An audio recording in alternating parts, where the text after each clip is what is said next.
Voy a centrarme hoy sobre todo en la parte como de la estructura y la organización conceptual que se tuvo en consideración para la versión de esta segunda versión de los derechos básicos de aprendizaje. Sin embargo, al comienzo voy a dedicar unos minutos a ubicar un poco el marco contextual y el trabajo realizado para que tengan también como ese contexto que a veces ayuda también a entender las decisiones que se toman.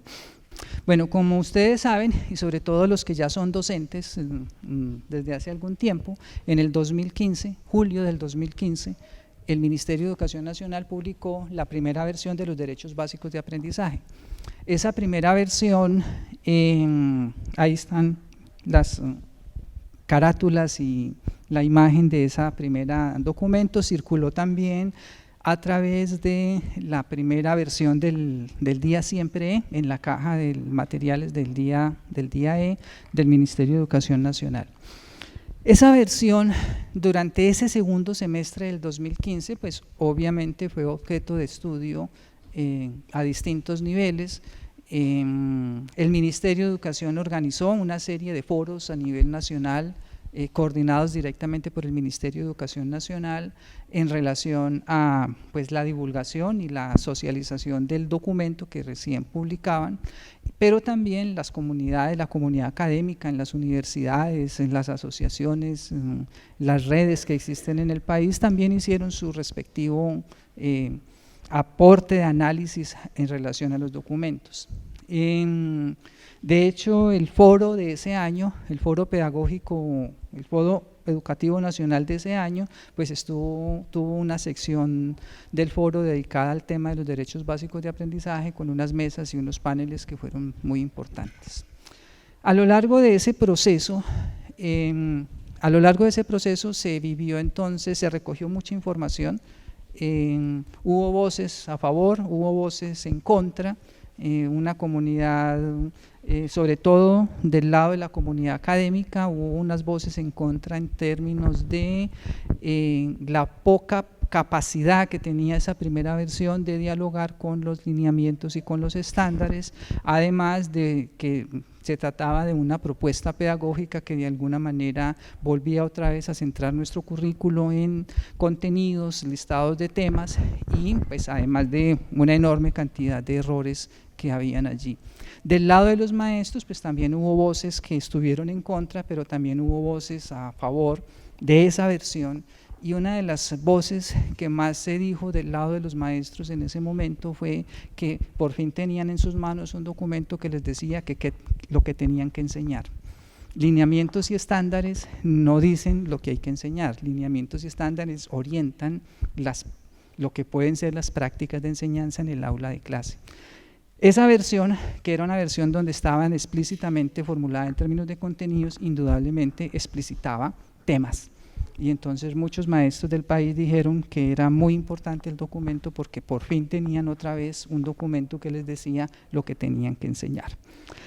De todo este proceso, la siguiente leo, de todo este proceso entonces el Ministerio de Educación Nacional a comienzos del 2016 nos convocó a la Universidad de Antioquia a hacer un proceso de revisión de esa primera versión de los derechos básicos de aprendizaje, que además también fue en el área de lenguaje, se me olvidaba, en el área de lenguaje, igual, así como en educación matemática hubo una discusión amplia nacional, también hubo una discusión amplia nacional en relación al área del lenguaje. La Universidad de Antioquia entonces es convocada para realizar una revisión de esos documentos, pero además también para elaborar las versiones primeras de ciencias naturales, ciencias sociales y el grado de transición. Ese proceso, entonces, nosotros nos comprometimos a apoyar al Ministerio en ese proceso de realización de esa revisión, siempre y cuando pudiéramos contar pues, con algunos elementos que era lo que se había planteado sobre la versión anterior, que no había sido posible. Por ejemplo, una de las cosas que se dijo abiertamente cuando se publicó la primera versión es que no había sido una versión conocida y discutida nacionalmente, que las comunidades no habían participado de la elaboración de ese documento, lo cual fue cierto. Entonces, una de las condiciones que se puso para realizar el trabajo es que pudiera haber un proceso de discusión nacional. En la medida que se fueran produciendo los documentos, se pudieran hacer esa discusión en sitio. Entonces, digamos que ese mapita que está allí, más o menos está expresando cómo fue el proceso que se vivió. Durante el 2015, entonces se tuvieron foros regionales, se tuvieron foros virtuales, también se tuvo en todo el proceso de análisis y sistematización de documentos y se conformó un equipo, entonces además pues un equipo muy grande de trabajo con el apoyo de asesores nacionales, asesores internacionales que estuvieron apoyando toda la parte del proceso académico. En ese proceso de discusión a lo largo del 2016, de las mesas regionales y de los foros virtuales que se hicieron en el 2016, fueron mesas que se hicieron en Barranquilla, Cartagena, Turbo, Medellín, Pasto, Ipiales, Villavicencio, no me acuerdo del resto de lugares, estuvimos en muchos lugares, fueron más de 1.500 maestros con los que nosotros trabajamos de manera directa a medida que se iban elaborando los borradores que a final del 2016 fueron ya entregados y publicados pues como la versión que ustedes conocen. Además de eso, el Ministerio también realizó una enorme cantidad de mesas tanto con maestros, pero también mesas sectoriales, con distintos gremios, estamos hablando de gremios, ONGs, secretarías de educación, entidades territoriales, o sea, una diversidad muy grande de trabajo, de comunidades con las que se hizo el trabajo. Todo ese proceso se sistematizó y como lo que era posible de incorporar pues en el documento, en las condiciones en que estábamos trabajando, se incorporó. Y este año, pues la versión se publicó en el diciembre del 2016 y este año se ha hecho un trabajo también, se ha continuado se han realizado unos trabajos con universidades, con grupos de universidades a lo largo del país. Hemos hecho un trabajo con las universidades de la costa, las universidades del Pacífico, también se ha hecho acá con las universidades de Medellín. Y de hecho esta semana el grupo de trabajo viaja a Bogotá, si Avianca deja, si los pilotos de Avianca lo dejan, hacer una mesa con las universidades del centro del país, donde se está haciendo una discusión con las universidades de estos documentos y también se está recogiendo información al respecto. El resultado de eso fueron esos documentos publicados en diciembre del 2016, que circularon en la caja del día E de este año, del siempre día E de este año. Bueno, después de esta breve historia, entonces un pequeño recuento como de los elementos fundamentales que están presentes en los derechos básicos de aprendizaje. Un elemento importante es lo que nosotros llamamos en algún momento, tuvo muchos nombres, finalmente quedó con el nombre que aparece allí en cursivita de aprendizaje estructurante. Esa es como la base, digamos, de lo que está planteado detrás de los derechos básicos. En eso hubo un cambio importante en términos de la conceptualización entre la versión del 2015 y la versión del 2016. La versión del 2015 había sido concebida como el conjunto mínimo de conocimientos que debe saber un colombiano. Entonces por eso estaba planteado explícitamente en términos de contenidos y estaban planteados en términos de cualquier colombiano tiene que saber como mínimo esto, de ahí para arriba puede saber muchas cosas, pero estaba planteado era como lo mínimo que había que saber. Cuando nosotros introducimos esta idea de aprendizaje estructurante, nos hubiera gustado otro nombre, pero finalmente ese fue el que quedó. Lo que estamos tratando de decir es lo que expresan los derechos básicos de aprendizaje sí es un conjunto mínimo, pero de saberes para poder entender esa conjunción entre conocimiento y práctica, un conjunto mínimo, no en términos de lo mínimo que tenemos que saber, sino en términos de lo mínimo que necesitamos para estructurar el proceso de enseñanza y de aprendizaje en relación a un grado respectivo. Entonces, sí se plantea como un conjunto pequeño de saberes, pero como los que dan estructura a todo lo que debemos saber en el grado, ¿sí? Como vamos a mirar ahorita cuando entremos en algunos detalles en cada uno de los pensamientos, pues trataremos de mirar en qué se expresa eso de los saberes y en cómo se expresa esto de las conjunciones entre conocimientos y prácticas. Ahora, otro elemento importante que intentamos tener con esta segunda versión de los derechos básicos de aprendizaje es la coherencia entre lineamientos, estándares y lo que ahorita se estaría llamando los derechos básicos de aprendizaje. Ese es como el conjunto de documentos, digamos, que tiene el Ministerio de Educación Nacional como base, como documentos de orientación de política pública para las decisiones curriculares.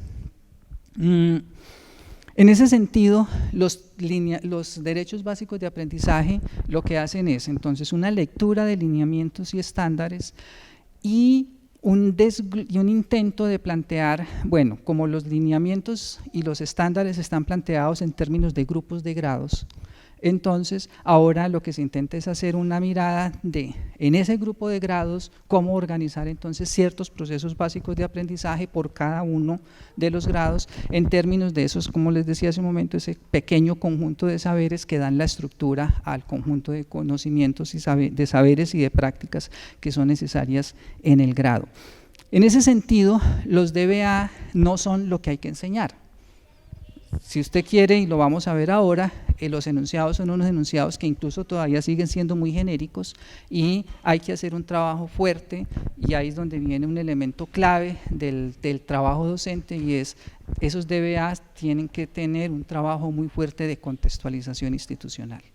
O sea, los DBA en ese sentido, y esa fue una de las críticas también que se le han hecho a esta segunda versión, es que no se reconoce en esta versión la diversidad cultural del país, ¿sí?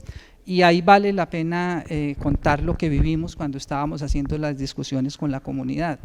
Al comienzo nosotros le preguntábamos a los maestros si los derechos básicos de aprendizaje reflejaban la diversidad cultural. Obviamente los maestros nos decían que no, por razones obvias. No era posible que los documentos dieran esa cuenta de la diversidad cultural amplia que tiene el país. Después nos dimos cuenta que la pregunta estaba mal formulada, que la pregunta no era si el documento reconocía la diversidad cultural, sino si el documento permitía la actualización a sus contextos culturales particulares. Cuando hicimos la pregunta en ese sentido, la respuesta cambió drásticamente, porque los maestros empezaron a ver que existía la posibilidad de coger lo que estaba planteado allí y de adecuarlo a sus condiciones y a sus contextos particulares. Entonces ahí ya la mirada cambió, y eso también nos ayudó también a tener un poco también como de luces en términos de cómo plantear, de cómo seguir entonces elaborando el documento. Si bien los derechos básicos están planteados, entonces, como les decía, por cada uno de los grupos de grados, nosotros hicimos este esquemita también para representar un poco la movilidad que los derechos básicos de aprendizaje pueden tener, en el sentido que se marcan unos ejes de progresión a lo largo de todos los grados en cada uno de los pensamientos, es lo que vamos a ver enseguida, y entonces en el marco de esos ejes de progresión se pueden tener movimientos, o bien sea hacia adelante o bien sea hacia atrás, en términos de las organizaciones curriculares. Eso es muy importante porque, por ejemplo, nosotros nos encontramos a lo largo y ancho del país con cuestiones como estas. Por ejemplo, en Turbo los maestros nos decían: miren, lo que ustedes están proponiendo ahí para grado segundo, si acaso lo logré yo con los de quinto. Mientras que cuando hicimos la mesa, por ejemplo, en Bogotá o acá en Medellín, los maestros decían: sí, eso está bien, es razonable, esos son aprendizajes que se pueden lograr en el grado.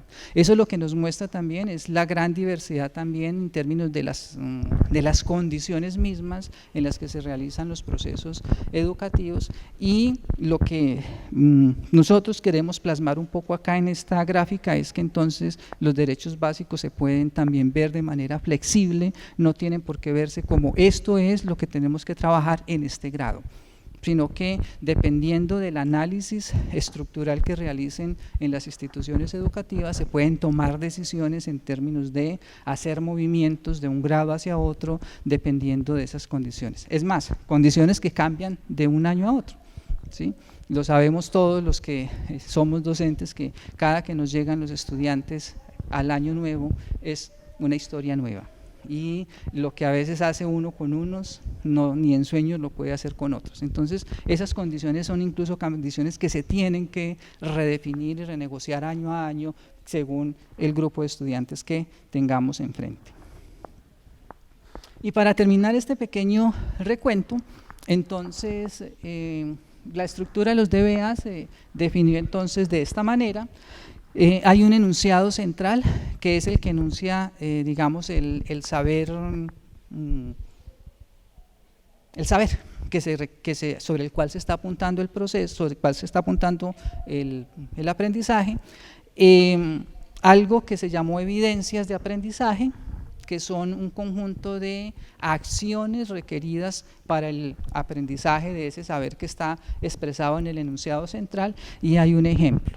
Ahí hay dos cosas que son importantes también que ustedes las conozcan. Cuando se estuvo en el proceso de elaboración, e incluso en este año que se está en el proceso de debate, por ejemplo, el caso de los ejemplos que están planteados en los derechos básicos de aprendizaje ha sido objeto de mucha crítica. Y tienen razón, o sea, nos dicen no son problemas, tienen razón, eso no son problemas, son tareas muy simples, tienen razón, son tareas muy simples, etcétera, etcétera. O sea, esa sección de los ejemplos, en vez de ayudar, fue generando ruido, e incluso hemos identificado contextos institucionales donde los maestros están cogiendo esas tareas que están allí, que son con todos los problemas que les acabo de decir, los están cogiendo y los están llevando al aula de clase como si esas fueran las tareas para usar y para enseñar. Indudablemente, pues ahí hay una mala interpretación del documento, porque la tareita, porque ese es un ejemplo muy corto, muy sencillo, no estaba puesto ahí para decirle al maestro esto es lo que tiene que enseñar, estaba puesto ahí para ilustrarlo, para darle una ilustración, una posibilidad, pero no para decirle que eso era lo que había que hacer.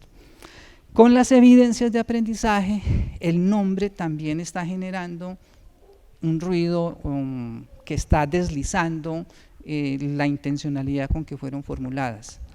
Fueron formuladas, como dice allí, con la intencionalidad de mostrar las acciones requeridas para el proceso de aprendizaje del saber. Sin embargo, la palabra evidencia en nuestro país pues, nos remite de manera directa al tema de la evaluación. Entonces, hemos identificado este año que se están usando las evidencias es como indicadores de evaluación y no como las acciones que se deben promover en el aula de clase para lograr los aprendizajes. Además, pues las evidencias son solo algunas posibles evidencias, no son las evidencias. Entonces también hay otro elemento que también que no está claro y que está siendo también un poco mal interpretado, en el sentido de que se está interpretando como esas son las evidencias. No, eso solo son algunas posibles evidencias, y efectivamente una institución podría definir otro conjunto de posibles acciones para el logro de los aprendizajes. Ahí pueden encontrar entonces los documentos. Es importante que copien esa dirección, porque por alguna situación de organización de ese portal que Colombia Aprende, en el que uno nunca encuentra nada, es supremamente difícil llegar a la versión 2. Hay que buscar mucho, hacer muchos clics para poder llegar a la versión 2. Entonces, es bueno que la copien para que la tengan y puedan ir de manera directa a la versión 2 sin tener que dar rodeos Voy a presentar muy rápidamente entonces los ejes conceptuales en relación a cada uno de los pensamientos y cómo están pensados. Bueno, lo primero, se retomó la idea de ser matemáticamente competente que está planteada en los lineamientos y los estándares en términos de, y más como está planteada, bueno, como está planteada realmente de manera explícita en los estándares. Cuando se escribieron los lineamientos en 1998, pues todavía no estaba en el país este discurso de las competencias. Luego entonces, pues los lineamientos no hablan como tal de competencias matemáticas, hablan de la necesidad de formar un ciudadano que tenga un conocimiento matemático lo suficiente para poder tomar decisiones en la vida con ese conocimiento matemático. En el 2006, los estándares del 2006 plantean para el caso de la educación matemática que tenemos que enseñar matemáticas, y ahí sí ya lo dice de manera explícita y directa, porque necesitamos formar un ciudadano, ¿sí? Y es un poco, o sea, termina de romper con ese ideal de que tenemos que enseñar matemáticas porque el razonamiento lógico, que el pensamiento matemático, no, eso es importante, pero aquí el punto central y que está explícito en los estándares es necesitamos formar un ciudadano, y las matemáticas que enseñemos en la escuela nos tienen que ayudar a formar ese ciudadano. Ese es el ideal que está planteado en los lineamientos. Sin embargo, ese ideal no está, o sea, habla de ser matemáticamente competente, ¿sí? De hecho, en los estándares del 2006 no se habla de competencias matemáticas, se habla de ser matemáticamente competente, y eso es un giro que hay que ponerle atención. Y en el documento del 2006, pues entonces, más o menos está planteada como esta idea que está aquí en términos de ser matemáticamente competente como la posibilidad de que podamos usar lo que aprendemos para la toma de decisiones en los eventos cotidianos que nos suceden, ¿sí?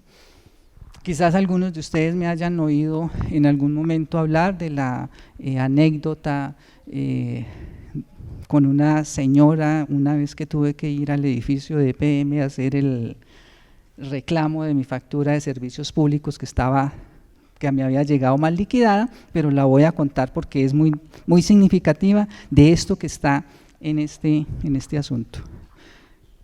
Cuando uno va a EPM, hay que ir toda una mañana a estar allá disponible.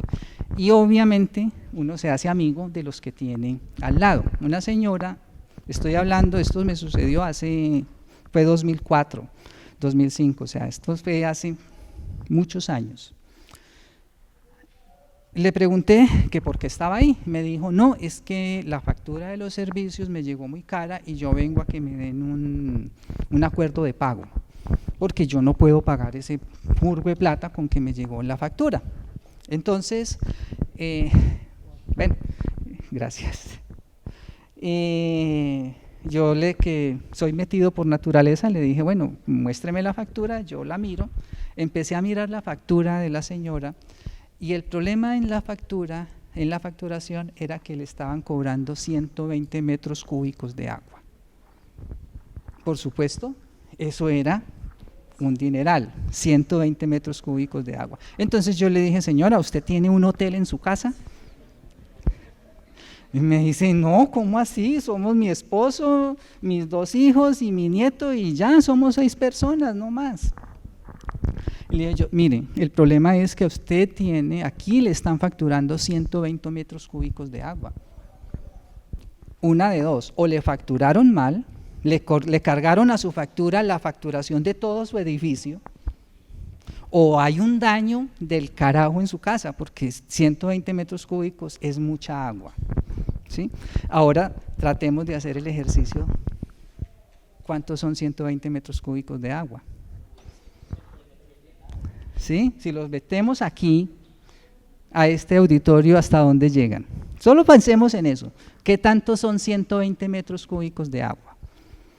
Entonces, primero, la matemática que había estudiado esa señora y sus hijos y su esposo no le sirvió para entender la factura, porque ella no iba a hacer un reclamo, ella iba a pagar. cambió su argumento allí cuando yo le dije que hiciera otro tipo de reclamación, que primero pidiera una revisión de la facturación y hiciera una revisión de lo que estaba pasando en su edificio. Segundo, ¿se lograron imaginar cuántos son 120 metros cúbicos de agua? ¿Qué tan alto llegan? Porque es que el problema no está solo allá, aquí también nos da mucha lidia para pensar cuestiones matemáticas y estamos entre maestros. Entonces, de matemáticas, además.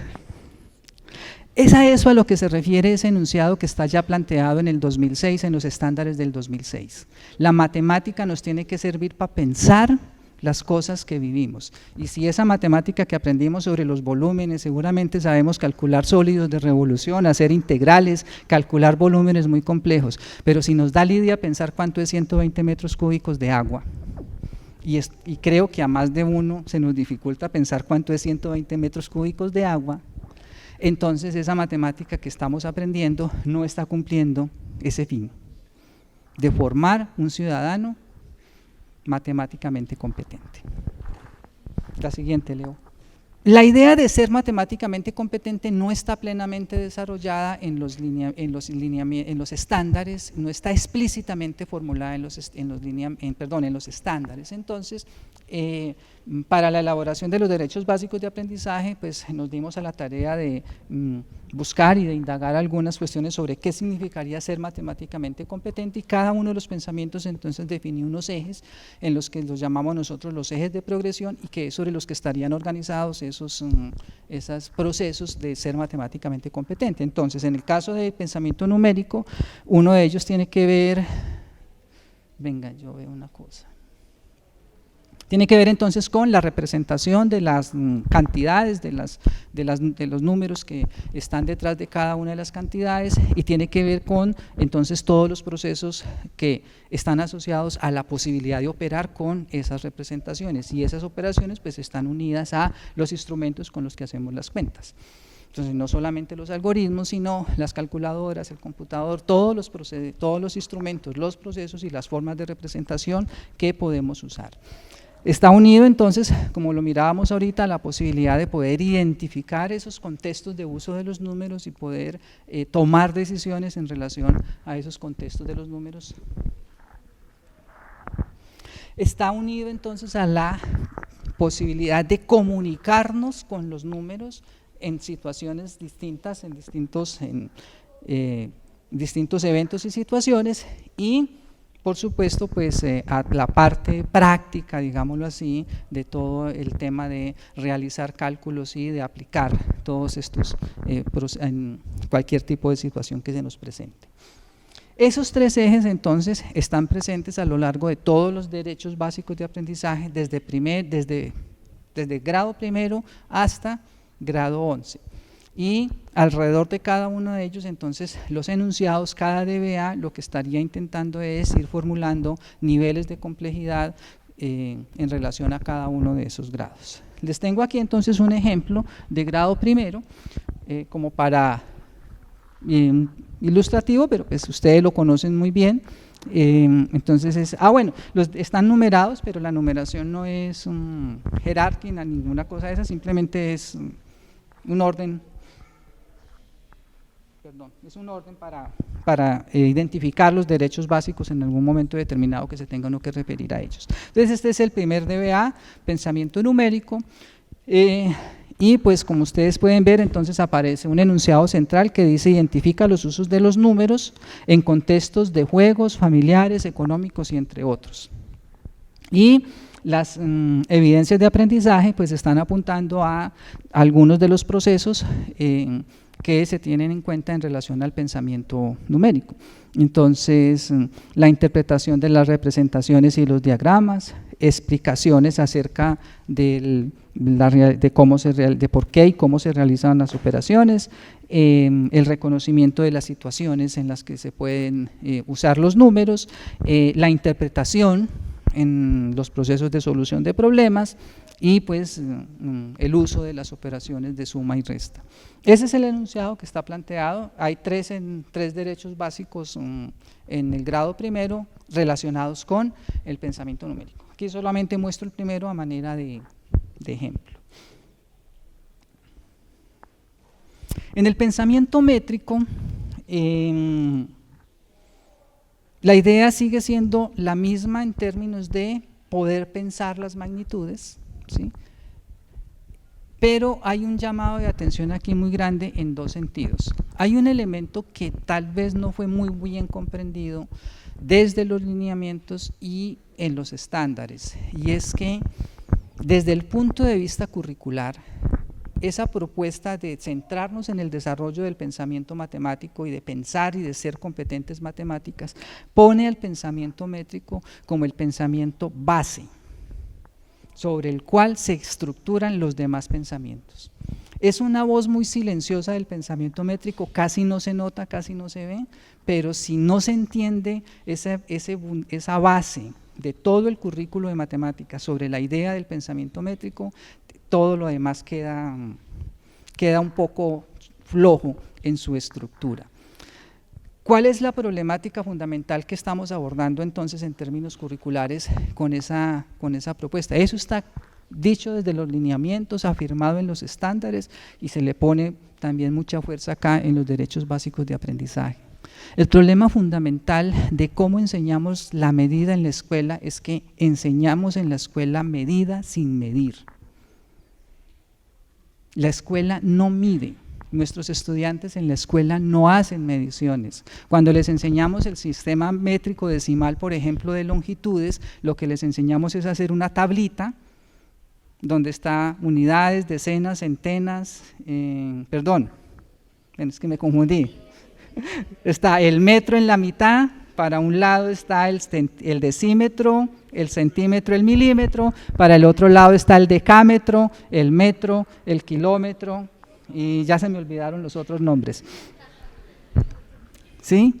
Y cuando enseñamos sistema de métrico decimal, lo que enseñamos es a mover la coma para la derecha o para la izquierda, dependiendo de si lo que necesitamos es pasar de unidades grandes a pequeñas o de unidades pequeñas a grandes, pero nunca medimos, nunca hacemos el ejercicio que hacíamos ahora. ¿Y como cuánto es un kilómetro? Sí, eso dio 10 kilómetros, ¿y como cuántos son 10 kilómetros? Tratar de pensar esas distancias, eso está totalmente fuera del trabajo escolar.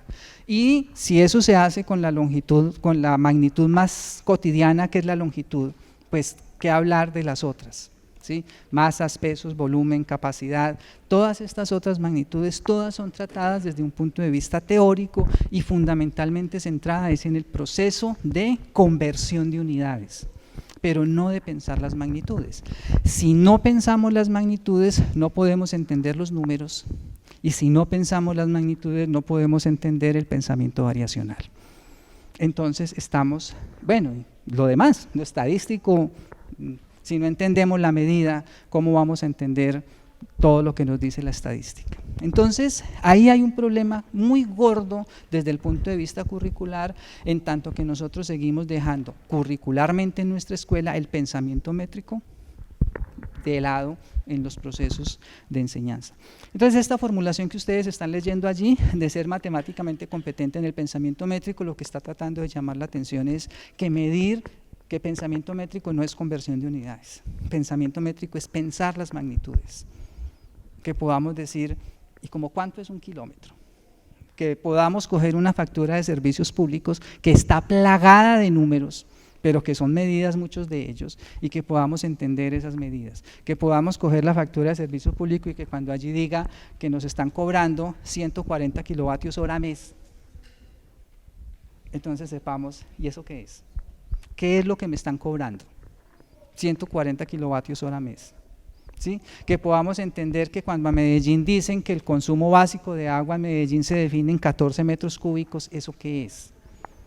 ¿Qué significa que a Medellín le definieron, pero que en la costa es 18 y que en Bogotá es, no, Medellín es 16, Bogotá es 14, las costas es como 18 o 20? ¿Por qué? ¿Qué es lo que...? Ese tipo de cosas las tenemos que entender y el pensamiento métrico nos tiene que ayudar en eso. Siguiente. Los procesos entonces que están asociados allí al pensamiento métrico tienen que ver entonces con la primera idea que está planteada allí es un poco la idea de pensar entonces el concepto de magnitud en términos de atributos medibles en los eventos o fenómenos u objetos, realizar las mediciones, medir, representar de diferentes maneras esos resultados, esos de los procesos de la medición y por supuesto pues lo que tiene que ver con la comparación de mediciones. Estos tienen que ver con los procesos generales, entonces con la solución de problemas, tienen que ver con la comunicación, con el razonamiento y con los procedimientos. En eso se parecen mucho a lo que ya habíamos dicho del pensamiento numérico, pero ahora aplicados ya a los procesos del pensamiento métrico. La siguiente. Un ejemplo. Este es el de BA5 de pensamiento métrico en grado primero. Hay dos derechos básicos formulados para el pensamiento métrico. Uno de ellos está formulado para efectos de los aspectos conceptuales de las magnitudes, si me lo preguntasen. El otro está formulado más para los aspectos conceptuales y procedimentales relacionados con la medición. Y los dos pues estarían haciendo la parejita de los aspectos. La idea sigue siendo la misma, el enunciado central que está formulado sobre, en este caso, está formulado sobre los procesos de medición y tres evidencias que estarían formuladas en términos de las acciones que se espera que realicen los estudiantes en términos de aprendizaje en relación con el saber enunciado en el saber, en el saber enunciado, en el enunciado que está en verdecito. Pensamiento espacial, o sea, es un cambio que también está formulado, o sea, esto no se está planteando por primera vez en los derechos básicos de aprendizaje, esto ya está formulado desde los lineamientos curriculares y está reafirmado en los estándares básicos de competencias. La geometría no es solo para saber que existen triángulos, rectángulos, cuadrados, tipos de triángulos, líneas, puntos, rectas. No, la geometría la necesitamos y como dice una investigadora chilena de nombre Grecia Galvez, dice la geometría nos tiene que servir para que podamos saber dirigir los pasos hacia el lugar donde tenemos que llegar. Y eso obviamente necesitamos los conceptos clásicos de la geometría, pero ese no es el único objetivo de la geometría. La geometría es poder comprender, el objetivo fundamental es la posibilidad de comprender el espacio en que vivimos, comprender el espacio en que nos rodea y orientarnos en ese espacio que nos rodea. Ese es el objetivo fundamental de la enseñanza de la geometría. Lo que hacemos nosotros acá es rescatar, digamos, ese postulado central que está planteado en lineamientos y estándares, identificar unos ejes o sea, los ejes, digamos, de progresión que están relacionados entonces con la orientación en el espacio, la representación del espacio, las transformaciones y la verbalización de esos procesos anteriormente enunciados. La siguiente. Eso entonces tiene que ver con representar lugares, trayectorias, tiene que ver con… Yo creo que voy a detenerme un momentico ahí porque ese es un punto clave, o sea, la representación, cuando hablamos de la representación del espacio y de las trayectorias es la posibilidad, bueno, hoy en día ya es mucho más fácil, yo le digo a Google, por ejemplo, Laureles para mí ha sido toda una vida un gran problema entrar y salir, cada que voy a Laureles me pierdo en Laureles, pero desde que Google sacó sus mapas y todo, eso se me arregló la vida. Porque entonces yo ya le pongo la dirección y él me dice coja por aquí.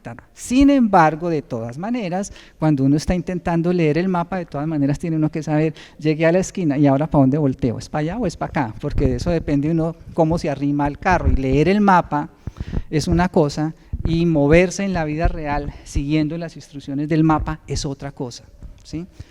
La geometría debería ayudarnos a tener esas ideas y esas condiciones claras. Nosotros no estamos acostumbrados a leer mapas. ¿Sí? Ese no es un trabajo que hagamos en la escuela, a pesar de que vemos la clase de sociales y vemos la clase de geometría. pero no estamos acostumbrados a leer mapas, no estamos acostumbrados a pensar cómo nos movemos, ¿sí? Y eso tiene que ver con ese primer elemento que estamos planteando allí como un concepto, como un eje de progresión fuerte alrededor del cual tenemos que desarrollar el pensamiento geométrico. El otro tiene que ver con el razonamiento y el otro tiene que ver entonces con la comunicación. Siguiente.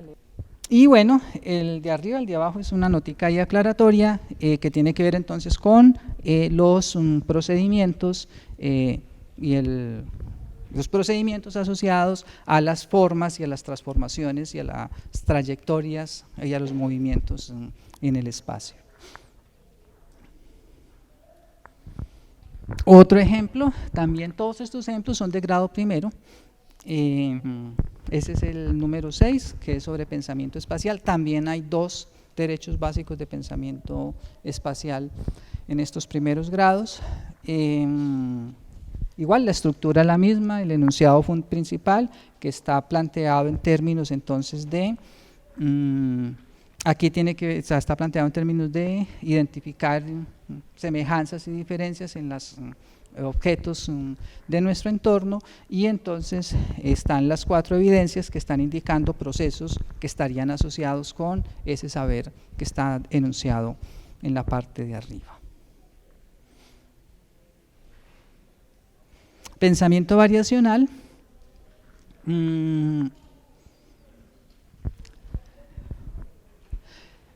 Ahí también se está haciendo una apuesta muy grande por una transformación curricular profunda en nuestro sistema educativo, que tampoco se está proponiendo por primera vez en los derechos básicos de aprendizaje. Eso ya estaba planteado desde los lineamientos curriculares en 1998, y es la apuesta por el desarrollo del pensamiento variacional en nuestros estudiantes, desde el preescolar hasta el grado 11.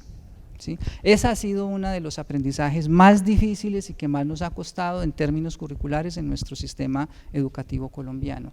El pensamiento variacional sigue siendo también muy ausente de nuestra escuela y sobre todo de la primaria.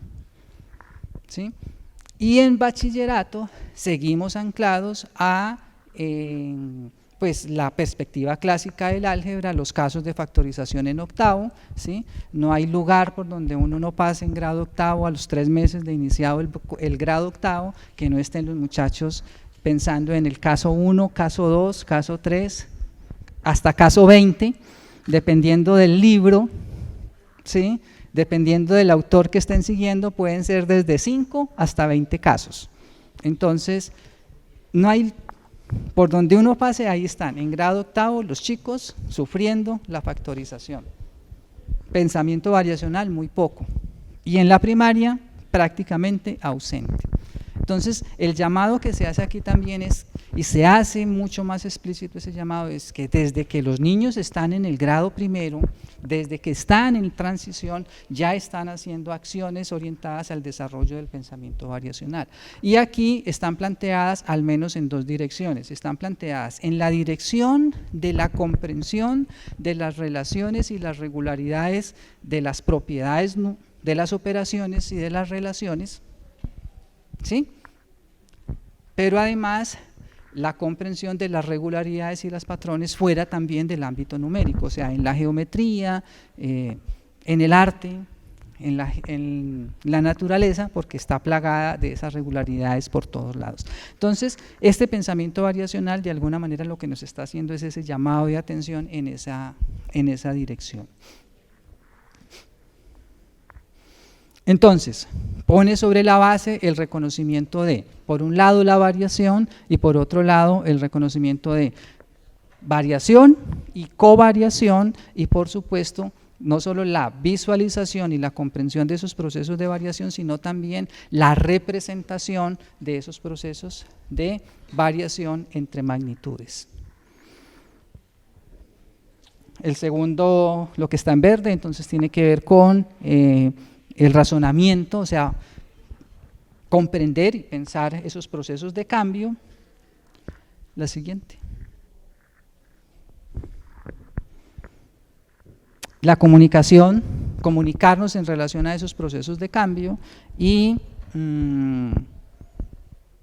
el último, que está enfocado en el tema de los procedimientos y de todas las técnicas que se tendrían desde el punto de vista matemático para la comprensión de esos procesos de variación. Aquí tenemos entonces también hay dos DBAs en grado primero para el pensamiento variacional. Está este ejemplo. Describe cualitativamente situaciones para identificar el cambio y la variación usando gestos, dibujos, diagramas, medios gráficos y simbólicos, y las tres evidencias que apuntan a algunos de los procesos que se pueden desarrollar, acciones, perdón, en términos de ese aprendizaje. Bueno, y finalmente tenemos entonces el pensamiento estadístico. Con eso ha sido todo un proceso. Yo personalmente todavía necesito que Lucía me dé unas cuantas clases para poder entender, terminar de entender, pero hay una apuesta muy interesante en este trabajo sobre el pensamiento estadístico. Yo no sé si llamarlo pensamiento estadístico, pensamiento aleatorio, o aleatorio y estadístico, o estocástico, pero eso es un problema mío, que me enredo cuando hablo de estas cosas. Pero hay una apuesta muy interesante acá en esta manera como se formulan acá los derechos básicos de aprendizaje en relación al pensamiento estadístico, y es sobre una propuesta que se viene trabajando en el mundo en relación a ¿cómo lo llaman? ¿Cómo?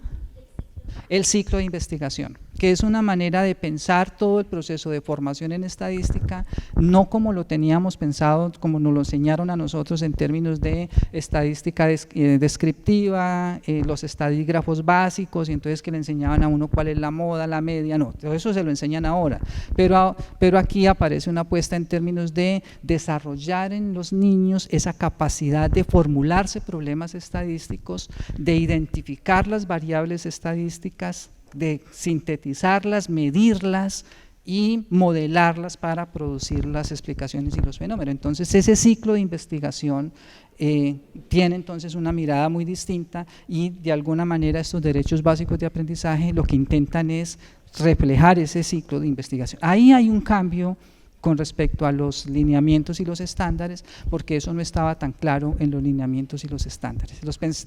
Toda la línea, sobre todo en los estándares, la línea de pensamiento estadístico estaba centrada absolutamente en contenidos, y estaba centrada en todos los descriptores, en los estadígrafos y en todos los conceptos básicos de la estadística. Y aquí no es que eso se esté dejando de lado, no, lo que se está poniendo aquí de relieve es el ciclo de investigación.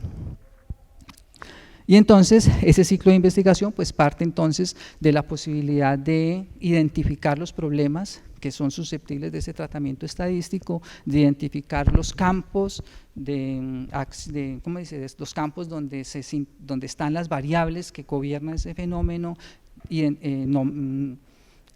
cuantificar esas variables, los procesos de medición y los procesos de modelación que eso requiere, pero además, como dice la parte de abajo, todo lo que tiene que ver con la comunicación.